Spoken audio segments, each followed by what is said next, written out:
All right. Live stream. Click on the button.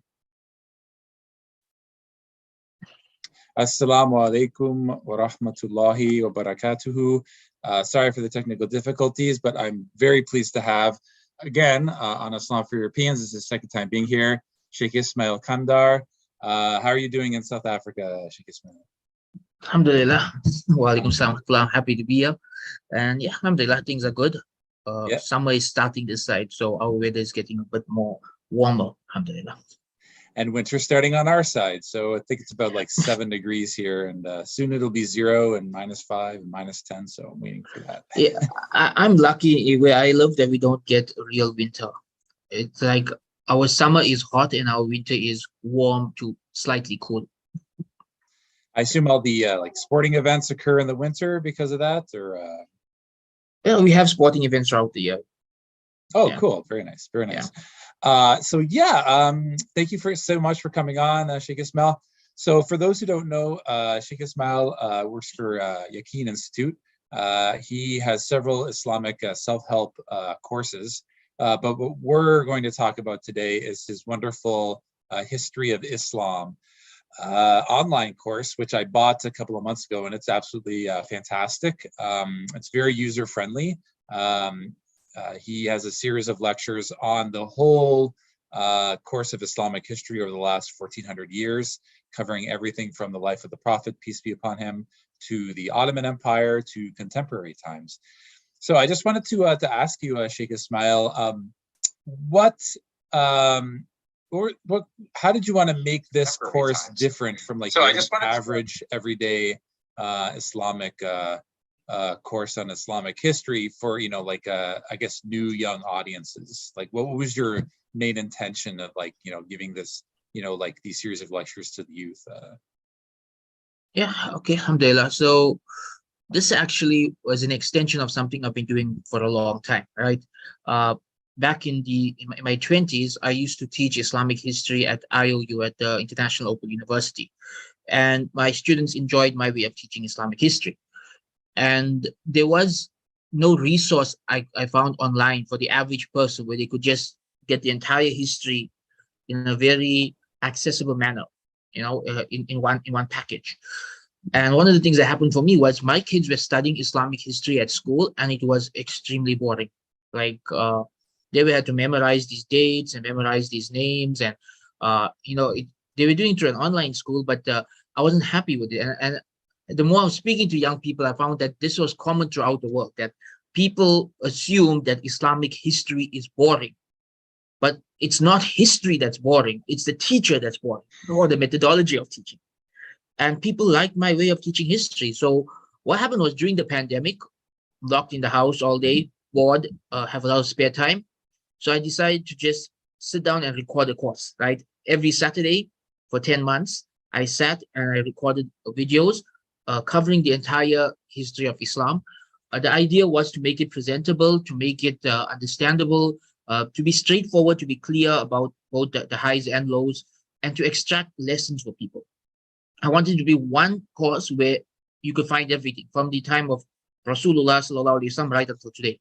And honestly, I didn't expect the course to do well, to be honest with you. When I hit the publish button, my expectation was 20 to 30 students, right? Alhamdulillah, at this point in time, we have 1,400 students. SubhanAllah, that's great. I'll definitely post the link. You gave it to me, so our viewers can actually buy the course as well. So yeah, I think one of the other great things about this course is that it gives an honest assessment of the history of the Muslim world for the last 1400 years. You know, of course, we have the time of the Prophet, peace be upon him, and the first 3 generations of Muslims, you know, who were I guess the pinnacle of belief. But I guess, you know, like for, you know, any time after that, you're going to run into some controversial times. And needless to say, the kind of this narrative that, like, you know, all Muslims were perfect, you know, throughout 1400 years is really not true. And you know, at times it can really shake someone's face when they hear about, you know, the actual reality of Muslim history. So, like, like, what, you really had to strike a balance when you created this courses, because on the one hand, you don't want to, give this unbelievably rosy image of the history of the Muslim world, 1400 years. But on the other hand, if you're too harsh, it might have gone into the other extreme where Orientalists and anti-Islam speakers, use the same kind of talking points. So how did you strike that balance at Sheikh Ismail? Okay, so alhamdulillah, I based this course on a few fundamental principles, right? The first principle is that our history is human, right? And we have to accept the humanity of everyone. It's only the prophets who were protected from sin, right? So we have to accept that these are human beings. Even the first generation, they had their struggles, they had their slip-ups, they had their errors, right? In personal life. I'm not saying in terms of the understanding of Islam, but in their personal life, like Abu Dhar al-Khifari used some racial slur against Bilal, and Rasul had to correct him, right? Or when Ka'b ibn Malik did not go to Tabuk, and Allah had to reveal the verses forgiving him, right? So there are human elements even with the first generation, and the further away we get from the first generation, the more we're going to see the human side of history.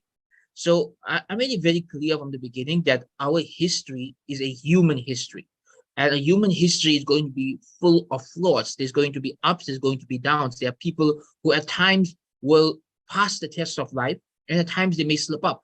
It's very complex. One individual would be a hero of Islam from one perspective, and somebody we don't want to associate with from another perspective, because human life is complex. Human beings aren't awliya in that sense, right? So what I wanted to do also was to separate Islam from history. So I use the terminology that my history teacher did. So what my Islamic history teacher at university taught us is his very first lesson, and I made this my first lesson as well. He said we have to separate between Islamic history and Muslim history. He said Islamic history is what we learn Islam from, the lives of the prophets. This is Islamic history. You learn Islam from the story of Yusuf alayhi salam and Isa alayhi salam and Muhammad sallallahu alayhi wasallam. We learn Islam from their biographies. But when you study Suleiman the Magnificent, when you study Salahuddin Ayyubi, when you study Umar ibn Abdul Aziz, or anyone else, right? This is now Muslim history. You can learn Islam from them when they were right, and then you can also say, okay, this is a mistake they made. This is a slip up that they made. This is something of a personal judgment. It was something they said for that time that doesn't apply to us. One of the mistakes we make is we look at history as if the whole of history is a source for Islamic knowledge, right? So, for example, you'll find some people will say, so let's look at the example of the liberals, right? Some of the liberals will say, oh, but in the Ottoman Empire, they were gays. So that means gays are fine in Islam. That's not how it works. Something existing in an empire does not mean Islam approves of it, right? Yeah, there was alcohol in the Ottoman Empire as well. Doesn't mean Islam approves of it. Right, like anti-Islam people will, I guess, you're not even anti-Islam people. I guess some people who are even pro-Islam on the far right, will look at, really misogynistic things that some Muslims didn't say. Oh, this is based like, we should be like this because, the Muslims were like this. This is how we're going to be successful. So you're absolutely right, Ismail. I mean, there's a lot of things that the Muslims did throughout history, both good and bad. And another, layer to this is that the world back then is totally different from the way the world is today. Yes, and that's the main principle I taught in the introduction, that we are living in a unique point in human history, right? And this is the point a lot of our people fail to realize. We think that the way the world is today is normal. I think the way the world is today is a bubble, right? It's like if the people had to study the whole history of the world, this would be the unique point, and everything else would be normal, right? So things that were normal throughout human history seem strange to us. A 12-year-old getting married, a 13-year-old leading an army, a 14-year-old with slaves, right? These things seem strange to us, but if you looked at any other point in history besides this point, that would have been normal parts of life. And because we are now projecting 21st century culture and norms onto history, everything before us seems wrong, everything before us seems barbaric, but we have to take a step back and realize, hold on, different time, different place, different norms. We cannot expect that the world at that time to be to be similar to how it is today, because this is the strange point in history, not everything else. Mhm. Yeah, yeah, absolutely. And I'm going to add another point to that, and that is that when it comes to the Ottoman Empire, and I know that a lot of Muslims get excited, when we talk about the Ottoman Empire, that's a lot of people, you have this kind of wave of neo-Ottomanism where they want to, kind of bring that back. But at the same time, for us converts of European descent, the differences about what people think about the Ottoman Empire couldn't be more stark. You have many Muslims who think, it was the most wonderful time ever, and like it was, like a perfect Islamic empire, and it's going to, revitalize the Muslim world. And then you have the Europeans on the other end who just have the absolute worst impression of the Ottoman Empire. When you say the Ottoman Empire to them, they think, like Barbary pirates, going onto the shores of France and bagging a bunch of white female slaves and bringing them back for sale. Even some there are some I guess you'd call them like African American Orientalists among non-Muslims who say that we shouldn't be converting to Islam because look how they treated African slaves. They'll say it was at the same level or even worse. That I'm just quoting what they're saying. I'm not agreeing with it, but like the contrast couldn't be more stark. So what's the balanced approach when we take a look at the Ottoman Empire today, Ismail? So with the Ottoman Empire, we have to understand the unique place it played in history, right?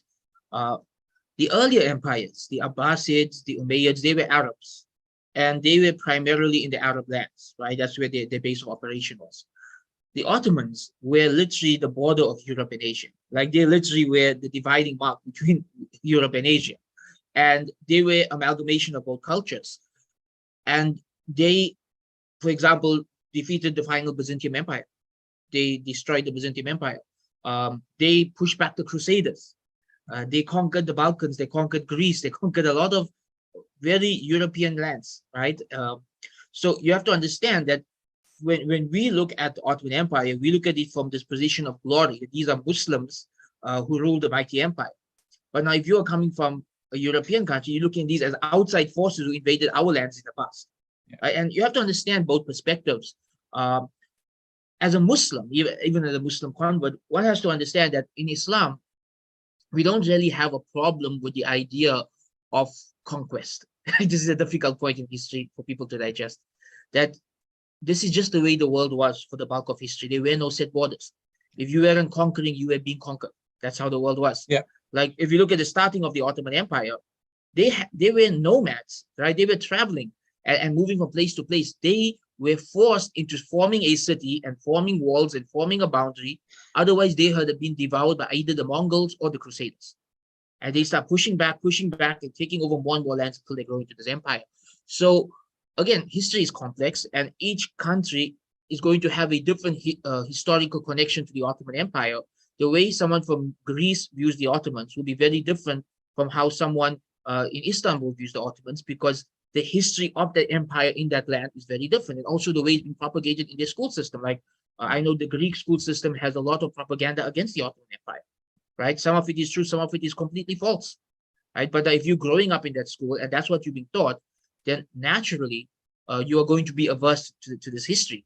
And another reason, right, why Europe views the Ottoman Empire as something bad is you have to remember World War I, right? World War I was the changing point of human history.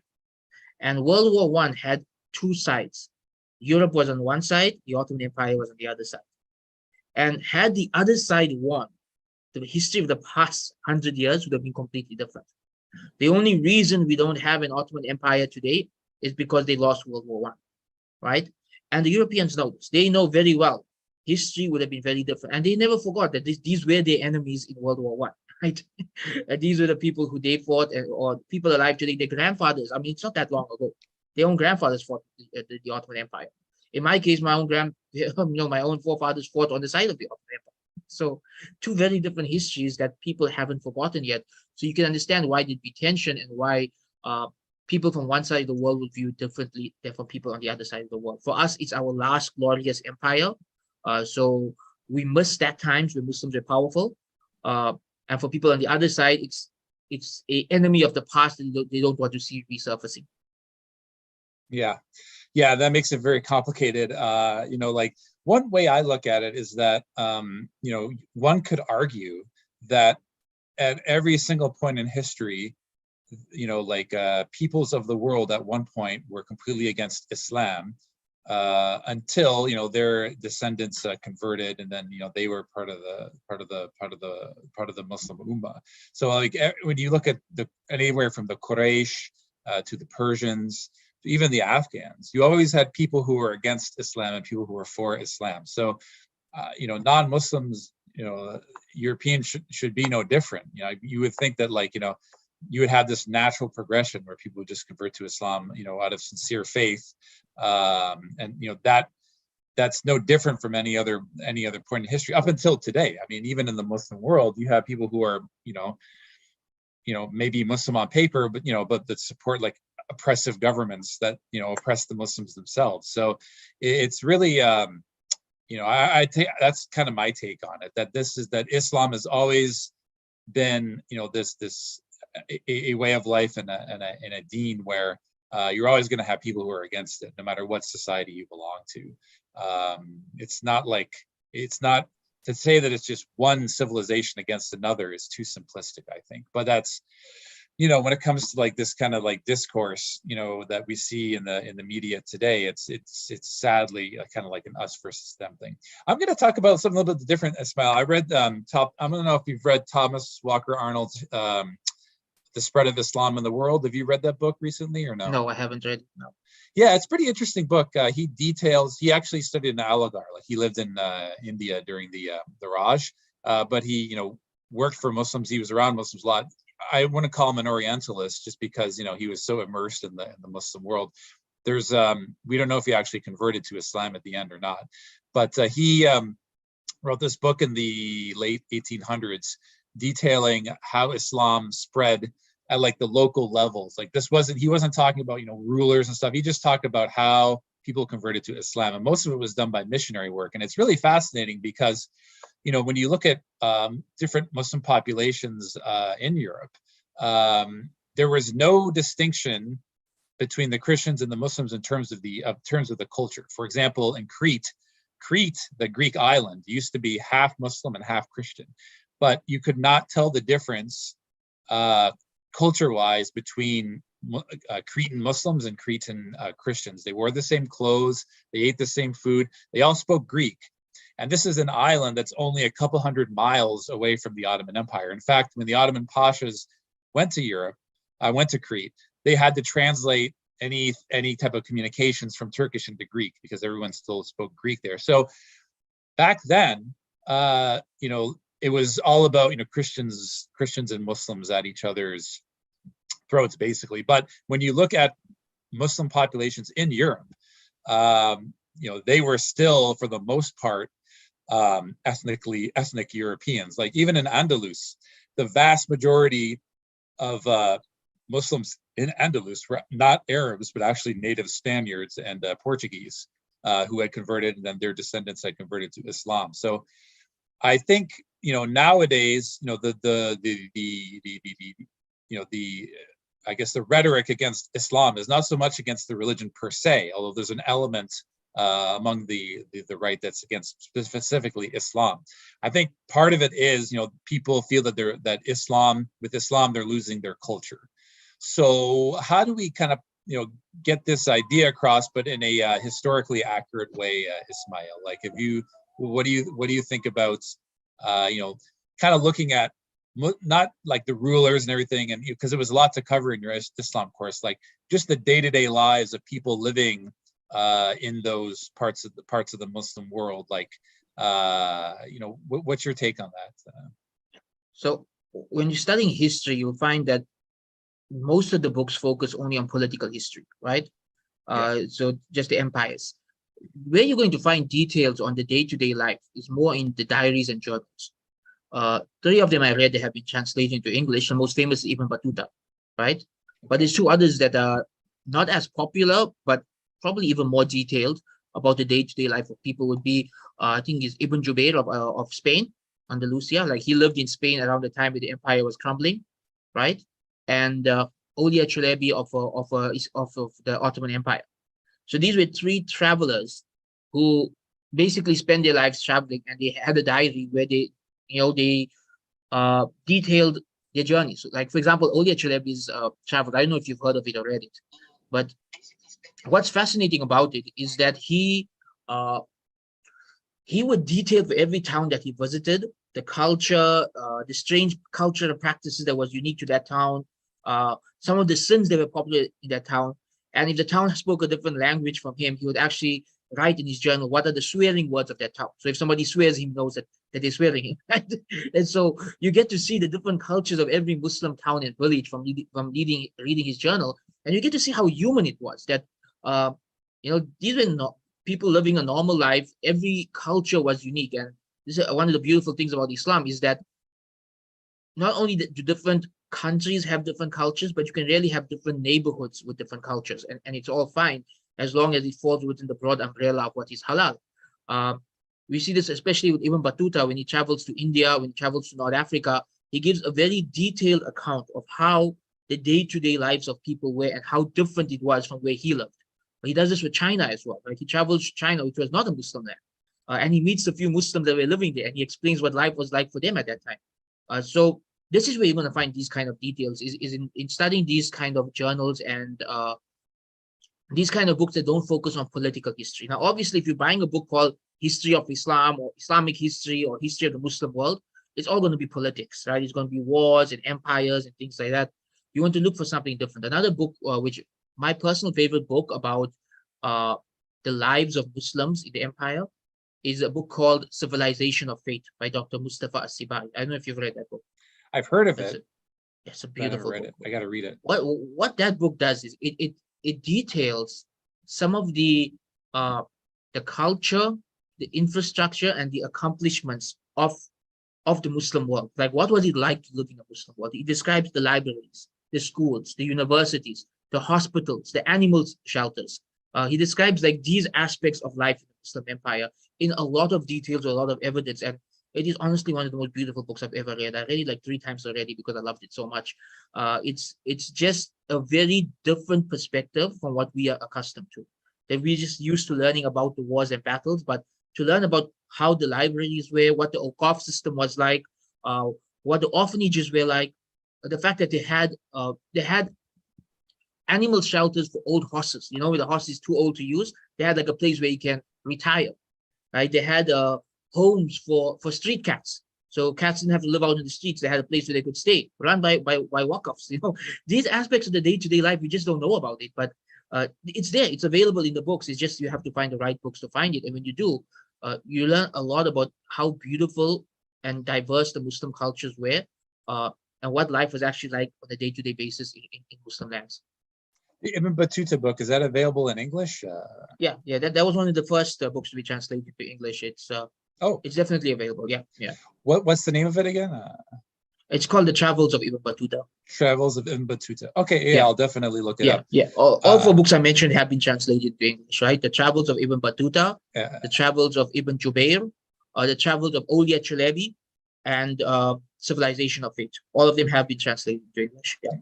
Okay, let's talk about something. Let's get a little bit more controversial, although what we talk about is pretty controversial to begin with. But I'm interested to hear about, when I didn't know a lot about the Sunni Shias, but when I first converted to Islam, and someone had to really explain it to me. But when we first had the tragic death of Hussein at Karbala, it was really when you went actually, heard about the story, actually listened to it from Yasser Qadi's lecture. And at the time, the split was merely political. I'm just wondering about, why the theology changed sometime after that. I know it's a very broad and controversial question at the same time. But as people of Al Sunnah wal Jama'ah, what's like the proper position to take on that? Like I know, for us, we still think that that Karbala was a tragic incident, but it was, I guess, what I gleaned from Sheikh Yasser's lecture was that it was more, like people had their own perspectives on what to do in certain times, and back then a lot of even the tabi'in and the tabi'in made decisions where you thought, oh, maybe that's not the best idea, but they did it anyway. So what's your take on that, Ismail? I know it's a broad and controversial question, but what's your take on it? Yeah. So I have an entire video on this in the course, right? And I've actually covered this in my Jummah khutbah last year as well. But essentially, this shows us the humanity of our history, right? This is where it gets complex. That we have, for the first time in Muslim history, a king who is not pious, right? In the form of Yazid. And we see the different reactions that Muslims have to the fact that we have a king who is not pious at the time where Sahaba are still alive. So like every Muslim ruler before that was to some extent a righteous person, including Yazid's own father, Muawiyah radiallahu anhu, right? So until that point in time, whoever was the leader, Muslim, even if they didn't agree with him, they're like, okay, he's a Sahabi, he's a good person, alhamdulillah, that's fine. But now we have a test that the Muslims are facing, that some of the younger Sahaba, by younger Sahaba, I mean people who, when Rasulullah sallallahu alaihi wasallam passed away, these people were children. They were like 8 years old, 10 years old. They are now old men, right? So this is like decades later. And while they are still alive and elderly, a man comes into power who is a young man, who has never met the Prophet ﷺ, and who has some character flaws and some open sins, right? And so this creates tension, and this leads to people taking different positions. Some went with it, some just kept their position to themselves. Some were outspoken politically, but they didn't rebel. It was just, freedom of speech kind of thing, as we would say these days. Some moved to other lands and just took over those lands. So like Abdullah ibn Zubayr went to Makkah and just formed his own little kingdom there, right? And then we had Hussein radiallahu anhu, who initially he went to live with Abdullah ibn Zubayr, but then he got letters from people of Iraq saying that, we'll help you. So he goes there and he gets betrayed and surrounded and killed. So it's a very tense situation. And I want to say a few things about this. Number one is that as far as the Sunni Shia split is concerned, this is like the first moment where it became an actual thing. Before this, it wasn't really a thing. What you'll see from this point onwards in history is that you have two political parties, the Umayyads and the descendants of Ali. They become two political parties that are fighting over leadership, over who's going to be the ruling class. Some people say that goes back to Ali and Muawiyah, but the thing is, they didn't fight for that reason. They fought for other reasons, right? They fought over the murders of Osman. So people tend to mix the two stories up. Really, this fight begins with when Hussein and his family are murdered, which is one of the most tragic incidents in Muslim history. The emotions, you can imagine how emotions run wild when someone righteous is murdered, right? You can imagine the reaction from the average person. And many people aren't aware of this, but something, in my view, even worse that happened a few weeks later, or a few months later, when the people of Medina heard about Hussein's murder, they rebelled against Yazid. And his army went in and they murdered and pillaged and even raped the Muslims of Medina for 3 days.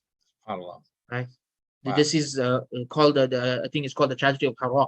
This to me is like the most tragic event in our history. So tragic that we've like forgotten it ever happened. Like we'll talk about Karbala. We don't talk about this. We don't talk about we don't even think about the fact that the Muslim army raped the descendants of the Sahaba in Medina just while Sahaba were still alive. Like our mind just can't handle that level of complexity when it comes to our history. So it's understandable that people living at that time would hate the Umayyad family. Yeah. Right? I mean, if we were alive at that time, we probably would have as well, right? And it's understandable that people took up different positions and that the descendants of Hussein would want, revenge. So for the first 200 to 300 years, it was political. It was for the most part political. That we had a political party who were the descendants of Ali and a political party who were the Umayyads, and they competed for power.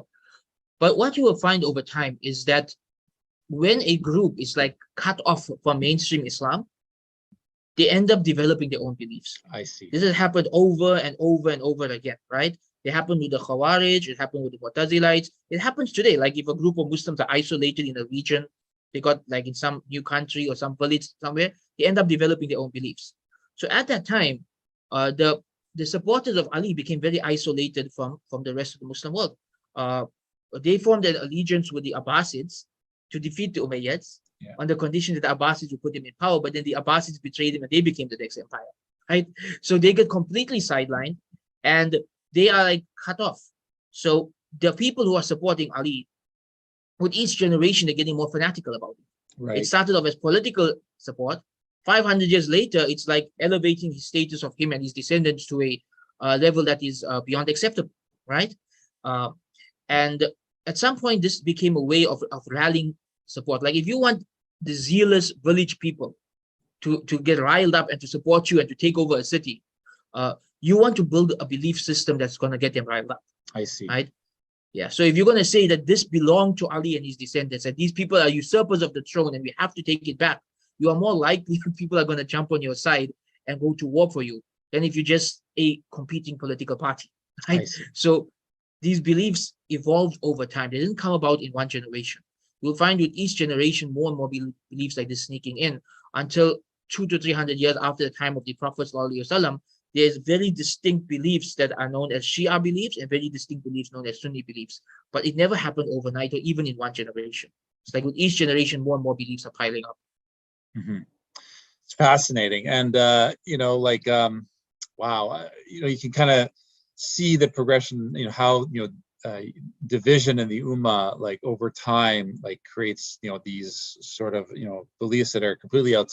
You just wonder to yourself, like, how did they get there? How did they reach to these conclusions? But that makes a lot of sense, if it occurs over generations. I mean, we've seen it in our own time with the rise of ISIS, haven't we? Right? That we saw that first in Egypt, Muslims were frustrated, so they formed this. They formed a jihad group and they started fighting back. They got exiled. They go to Afghanistan. They meet up there with the Arabs and the Taliban. They form Al Qaeda. Al Qaeda is a bit more extreme than the group from Egypt. Then a group from there was even more isolated. They split away. They become ISIS. They become so extreme that Al Qaeda tells them, "You guys are extremists." It's like with each generation, you can see the evolving as they get more and more isolated from society. Their beliefs are getting more and more stranger. You can actually see this in our own times with that group. Well, what I fear is that even in 2022, you have Muslims who are going to extremes either on the left or the right, and that is creating far more division in the Ummah that we can see before our very eyes. And that kind of brings us to our next topic that you wanted to bring up, and that's the conversion of Andrew Tate. So I sincerely hope, I pray to Allah subhanahu wa ta'ala that there's no factions that are created out of this conversion, because my take on it was that you have, I guess, I know the extreme of the progressive left is saying, that Andrew's, like statements towards women and are misogynistic, and that he should, we shouldn't give him a platform, even as a convert to Islam. And then the other take on it is that, we absolutely should, give him this huge power because he has so much influence, and he's going to, many people are going to convert to Islam because of him. So I had my take on it that we should accept his conversion. Alhamdulillah, he converted to Islam, but he's not an alim. He's even taken an Islam 101 course up to this point. So I think that he should just spend some time off of social media and just kind of learn the deen properly before Muslims actually give him a platform. So having all said that, what's your take on it, Sheikh Ismail? What's your advice to Brother Andrew? Okay, so Alhamdulillah, firstly, we welcome Brother Andrew to Islam, and as we would do any convert, and we ask Allah to make him steadfast, to guide him to the best understanding of Islam, and to make him an asset for this ummah. This is a very strange point in our history, right? Where we're seeing cancel culture and conversion to Islam mixing for the first time. Like for the past 100 years, whenever a celebrity converted to Islam, it was a big deal. Everybody was on board with it, right? Whether we're talking about Cat Stevens or Muhammad Ali or Mike Tyson or Dave Chappelle, there's always this excitement that, celebrities become a Muslim. This is the first time we're seeing such a visceral angry reaction where people are actually trying to push him back into apostasy. They're like, we don't want you in our religion. I've never seen this before. Um, Now, I understand that there's two sides here that are very, very, again, with any issue, there's two sides that get extreme. But it's the first time I'm seeing this type of reaction where people seem to think that if someone said something, wrong before Islam, especially in certain areas, that it's like an unforgivable sin. You know, it's as if it's worse than shirk. When you convert to Islam, all of your past sins are forgiven. But I'm seeing people saying stuff like, "Oh, what he said is irredeemable. There's no way he can change. It's impossible for him to change." Who are you to say that? Have you not seen how Islam transforms the hearts of humanity? I mean, I feel like this is the first generation I'm seeing where people don't understand what dawah is. They don't understand what conversion is. They don't understand the transformational impact that Islam can have on the hearts of a person. So my position is very simple. We welcome him to Islam. We make dua for him. We give him advice. We give him nasiha. We set up a curriculum for him to study. We give him time to adjust, to change, to learn the religion. I would have, my initial advice was that he should not be speaking in public, until he's knowledgeable of the religion. But I feel this is not realistic for a guy whose whole career is built around being in the public eye. So what I would say instead is maybe he should talk about why he converted to Islam, like he just did an interview with Muhammad Hijab. That was brilliant. Talk about those topics, but don't go into anything beyond that. And I see he himself said that, I'm not a scholar. I'm not going to talk too much, right? I have to learn first. He actually said that in the interview. So that's good to hear. What we should be doing with anyone who converts to Islam, right? A few things we should be doing. Number one, welcome them. Number two, make dua for them. Number three, honestly, give them the resources to learn the religion properly instead of assuming that they're going to learn it the wrong way. Like people are so worried that he's going to end up in an extremist understanding of Islam. Why are you not reaching out to him with the right books, with the right videos, with the right online courses and saying, study this, this is, a good understanding of Islam? Why is automatically jumping to the idea that he's going to be an extremist, right? It's a very bizarre stance to me. My position always is that when anyone converts to Islam, you give them the resources. The other thing is people are expecting overnight change, right? Okay, this has always been a problem for any convert. I'm sure you experienced this yourself, that when you convert to Islam, people expect you to know everything and to practice everything the next day. And this is ridiculous. It's absolutely ridiculous. We all have our sins. We all have our struggles, right? Someone who just converted yesterday still doesn't know how to pray salah. They might not even know certain things are haram yet. You have to give them education. You have to give them time. You have to help them get closer to Allah, not push them away from Allah. And we do this for any convert, right? And people are saying, "Oh, would you welcome, a prostitute who converted to Islam?" Of course we did. We've done that thousands of times throughout our history. Hey, anyone, right? Anyone who's converted to Islam throughout our history, no matter what background they've come from, we welcome them because we believe Islam is the way of salvation. We believe Islam is the way to paradise. We want this for all of humanity. And, we get happy for anyone who finds the truth. And so this is our approach to any convert, regardless of their background. Someone saying, "Oh, would you be happy if Donald Trump converted to Islam?" Of course, I make dua for that all the time. I would be so happy Donald Trump converted to Islam. Not happy for me, happy for him, that he saves his soul in his 70s. Alhamdulillah, that would be amazing. 70 years of sins wiped out. And inshallah, we make dua for everyone. We want goodness for everyone. Why is it that people have such a hatred for others today that they don't want the person to be saved? They don't want the person's sins to be forgiven. They don't want them to go to Jannah. It's like we become so consumed by identity politics that it has taken over the fact that Islam is our religion. Yeah. It's like we don't want to have the same identity as someone that we don't like. That's not how a Muslim should behave. We should behave from a position of dawah, of wanting what's best for humanity, and of being a means of guidance for others, never a means of pushing anyone away. And we know the dua of Rasulullah that he taught Muawiyah radiallahu anhu was, "Allahumma ja'alna hadiya bahdiya." Oh Allah, make us guided and a means of guidance for others. That is the dua. Make us guided and a means of guidance for others. Right? So we are supposed to be guiding people towards Islam, not saying, "Oh, I don't want you to follow my religion because I don't like it." Can you imagine if Rasulullah took that type of position towards the people who buried their daughters alive, or the people who killed the Sahaba in Uhud? Well, even Imagine if that was his position there. the Yeah, Quraysh themselves, I mean, there's so many converts used to be the total enemies of Islam who yeah. ended up converting. Wahshi had killed the Prophet's uncle. Hind had mutilated his uncle's body. But these are all people who died upon Islam. Yeah. You know, they were all welcomed into the faith eventually. Well, I think no, I agree with everything you said, Ismail. I think I've tried to get Andrew's detractors on my show. I said, look, and even the Madman Luke's is like, we're more than welcome to have them on if they want to give their point of view. And I think it's not so much that they don't accept the fact that Andrew is converted to Islam. I think their fear is that like people who think like him are going to convert to Islam as a group, and start saying that what he's saying about women and things, how Islam treats women is acceptable. And I think Islam and gender relations is far more complex than the way that Andrew Tate was talking about women before he converted to Islam. I'm going to give an example of my own, Ismail, because we're Islam for Europeans, and you may have people who are former white nationalists who convert to Islam as well. And that's extremely, I can understand why a lot of Muslims would have a lot of cause for concern. Like, for example, if Richard Spencer, David Duke, converted to Islam. But, the way that we handle it at Islam for Europeans, first of all, if we were to, interview these people directly or talk to them directly, we would be canceled right away.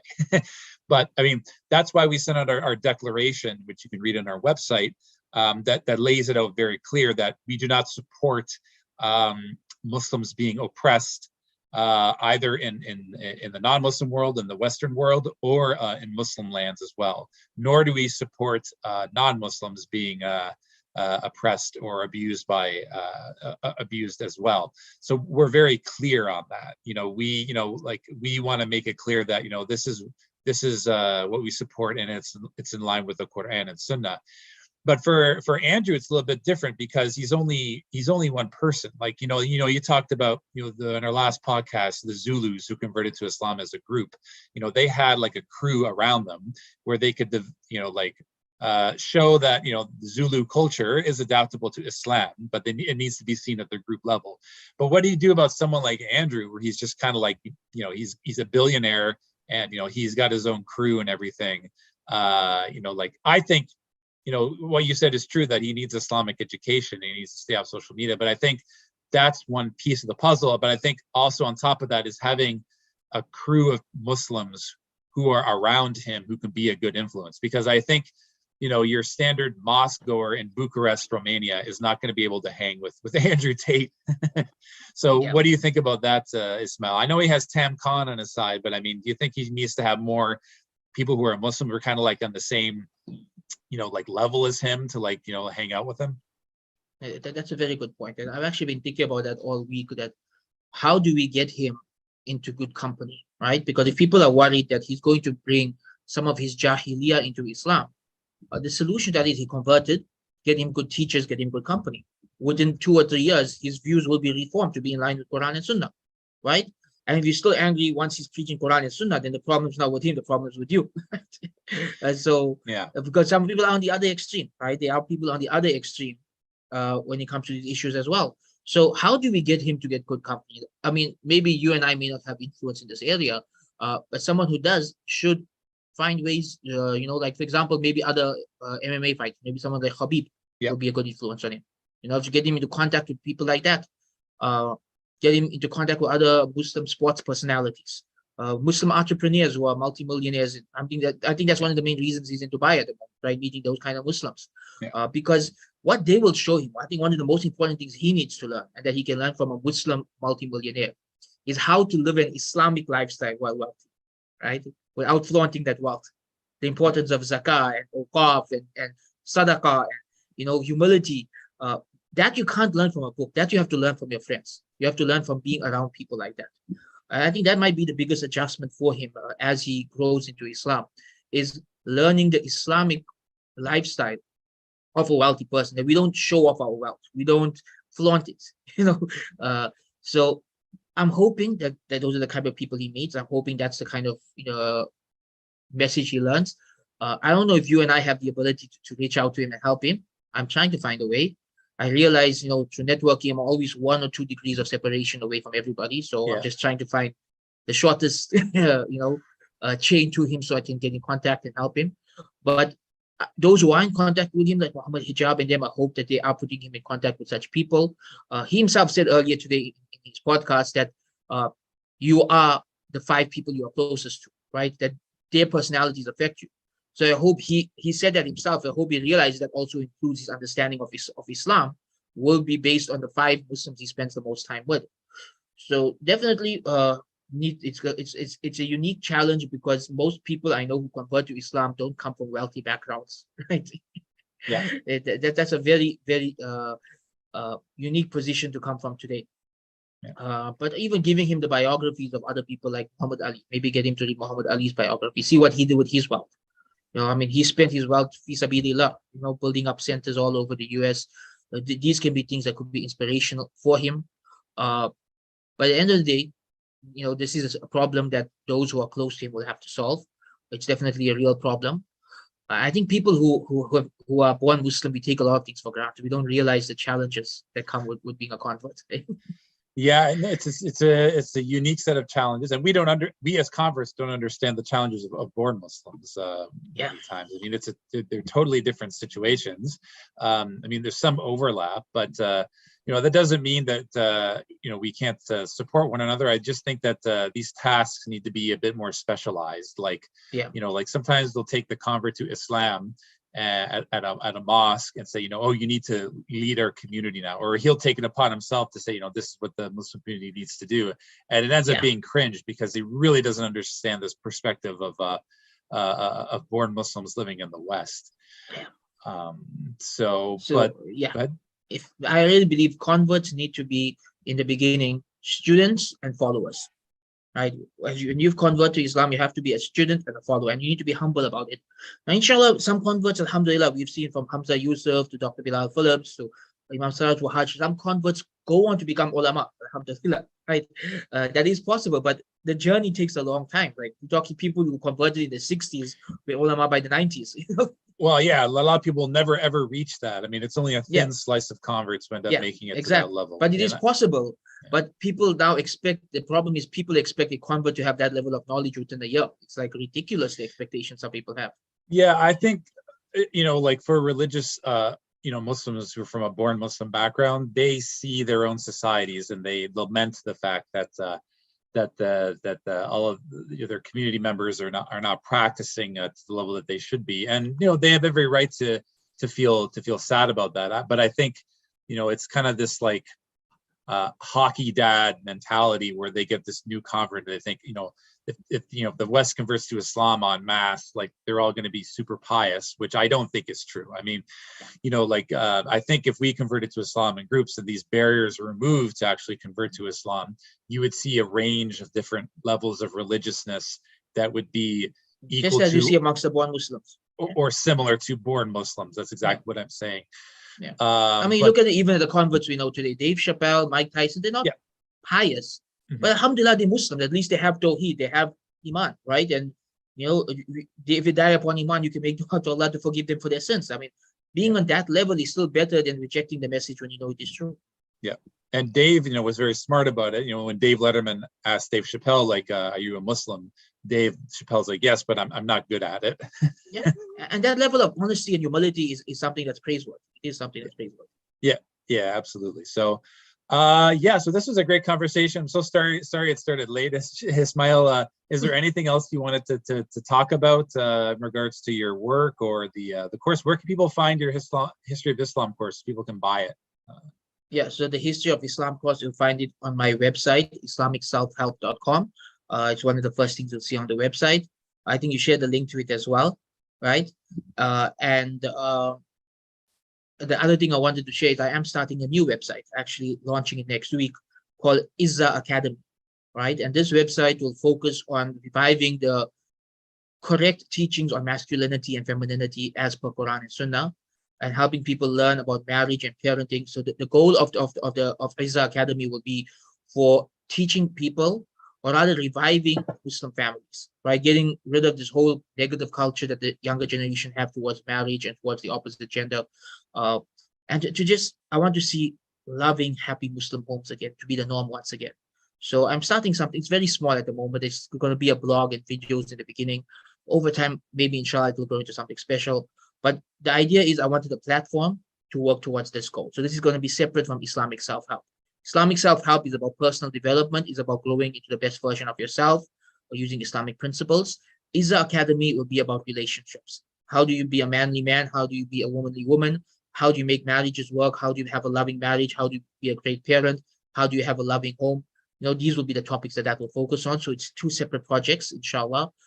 So yeah, I've got my work cut out for me now, because between Yaqeen and Isa and Islamic self-help, I'm doing a lot. But I believe this is necessary. Well, people have been asking me to do this for a while now, because with each passing month, the extremes on both ends when it comes to gender relations are getting more and more bizarre. Bad. Like the things we're hearing about what is masculinity and or what is a woman's role are getting more and more further away from the Quran and Sunnah. And people are starting to hate each other. They're starting to hate the opposite gender. Yeah.